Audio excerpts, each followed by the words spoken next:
Ay, hindi ka nakakatanggap niya sa ex mo. Sabi ko, hindi. Wala akong FB. Ano daw, ang bait ng tao, tas dahil lang sa hindi gwapo, binasted mo. Tsaka hindi ko gusto yung ugali niya kasi ano siya, nonchalant siya. Sabi niya first date daw namin yun. Bobo naman ito ni JC. Ano ba yung na-expect mo? Kinantot ako. O, ganun yung gusto mong marinig. Hindi niya nga nahawakan yung kamay ko eh. Gusto niya ipakita ko sa inyo yung conversation eh. 3 months siyang nanligaw sa akin, hindi niya nahawakan yung kamay ko. Meron siya nung chat sa akin. Sabi niya sa akin nung huli. Bago ko siya busted din. Pero 3 months siya nanligaw sa akin na.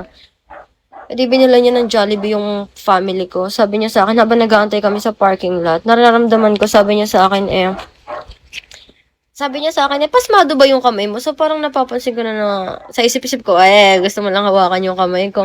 Tapos, nung nakauwi na kami, sabi niya sa akin Vera, nahiya lang ako, gusto ko hawakan yung kamay mo.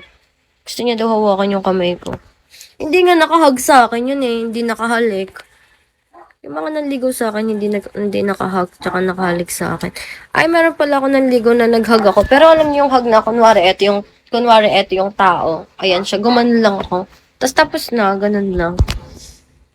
Mailap na nga ako sa lalaki, guys. Mailap na nga ako sa lalaki.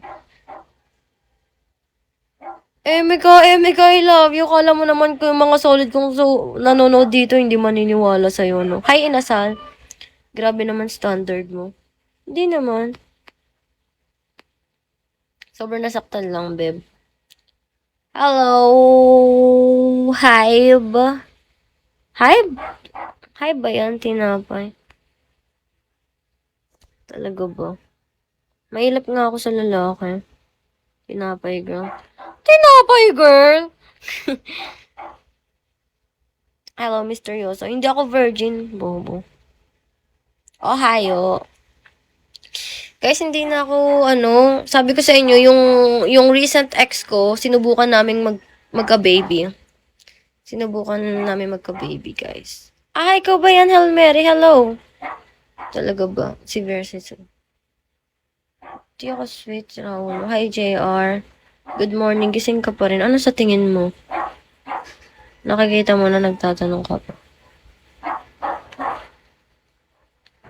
Paulit-ulit? Ano ba kung ano ngayon kung virgin o hindi virgin? Kala nyo naman magpapatira ako sa inyo. Ganda mo, Lods. Thank you. Bakit wala na buo? Thank God walang nabuo. Baka hindi talaga para sa amin. Pero ilang beses namin yung sinubukan. Parang 3 months. Baka gusto nyo pa rin marinig yung exact word. Putang ina. Pinutukan ako ng pinutukan sa loob. Okay na kayo? Ganun. Pero walang nabuo. Kasi parang ready na nga kami gumawa ng pamilya. Tang ina. Nagugutom kayo. Wala akong trabaho pero laban lang dahil lang mahal ko yung tao.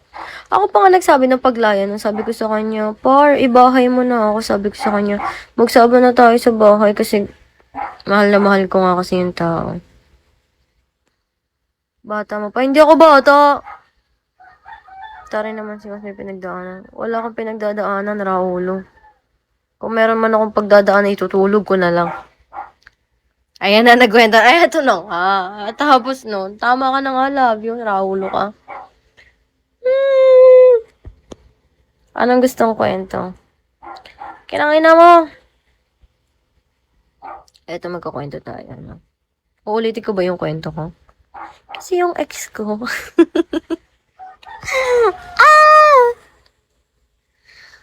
Oo. Go! Go lang, Steve. Take your time. Hindi siya baog. May pikos ako. Thank you, Jonas. Jonas, kaunti na lang maglalaman. Hindi ka na ka!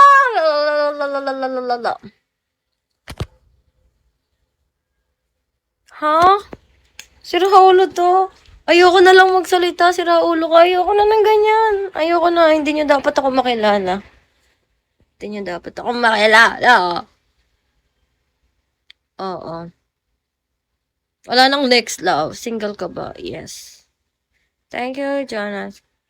Kwento mo daw paano kayo gumawa ng bata. Helicopter, helicopter. Helicopter. Kilala nga kita Anong gusto mong gawin ko? So, may patatu mo ko kung kilala mo talaga ako. Hindi na, Hail Mary, ayoko na. Takot na nga ako, sobrang ano ko na nga sa lalaki, sobrang ilap ko na. Kung hindi kayo naniniwala, kung meron lang akong isang cellphone, kahit buksan niyo yung messenger ko, yung GI ko, yung TokTok ko, wala kayong makikita. Nakatattoo mo, tama ka na nga, hindi yan natutulog ng walang toothbrush kahit lasing. Ayoko nga kasi, bakit nagloko siya? Nagloko siya nung makasimula, para naman, ang daming tao dito. Bakit ang daming tao dito? Na para bang bago. Wala na, gusto ko lang sabihin sa araw-araw kasi hindi ako makapaniwala, wala naman akong ginagawa. Hindi pa nga tayo nag-hot live, ang dami ng tao. Mag-hot live tayo mamaya. Mga tao dito, kapag ganyan sinabi mo, mag-aantay talaga yan sila. Mga kumag! Kupal! Sabi ka, magsha-show. Hindi pa na nga. Yes, I love you. Ganyan ba yung gusto mong marinig? Hindi pa ako nakaka-move on. Eto na nga. Sige na. Andiyan na rin naman tayo. Inaasar-asar mo na rin ako. Sige, paninindigan ko na. So, eto na nga. This, kale, bang girl. Humba, Shembe, Gago, may natutulog pa.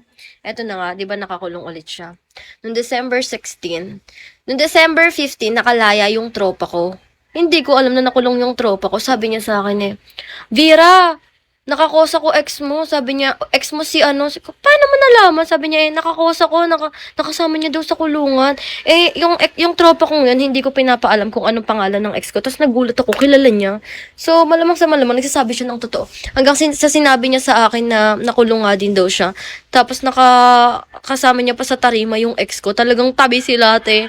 Tapos yung ex ko, sinasalo siya. Nalaman nga na bukang bibig ako ng ex ko, na gato ganyan. Like, sinasabi ng ex ko na meron siya naging ex. Ako tinutukan niya, meron siya naging ex na sinamahan siya sa lahat.